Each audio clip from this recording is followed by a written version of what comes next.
Harry. And no, it's not Harry Potter, guys. It's Harry Maguire. Let's get it. It's going to be a big recruitment in the management department. Harry, do you know something we don't know? Because to the people that want Carrick, what do you think this means?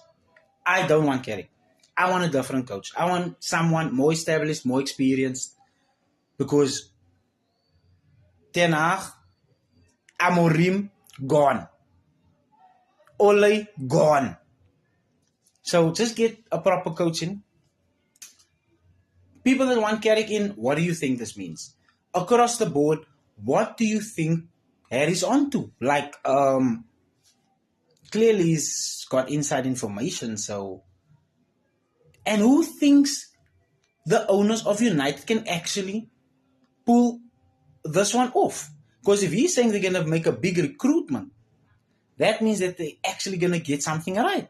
And he's saying the hierarchy will get it right for sure.